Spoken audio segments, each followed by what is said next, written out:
Már egy hete csak a mamára gondolok, mindig, megállva.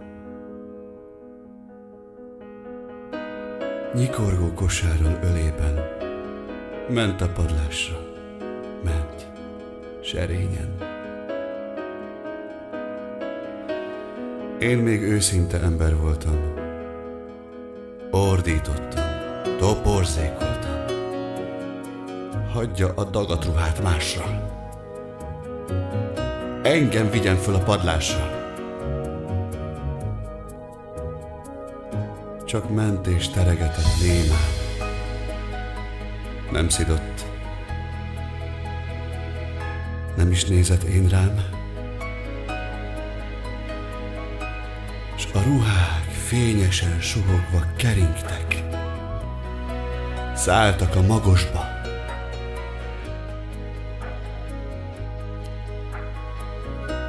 Nem nyafognék, de most már késő. Most látom, milyen óriás ő.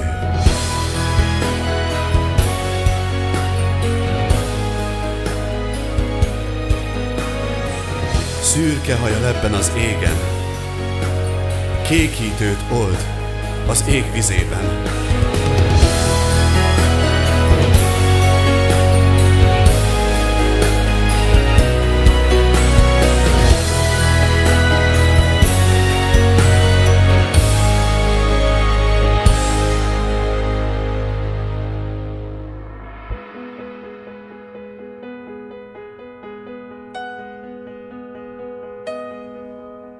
Már egy hete csak a mamára gondolok.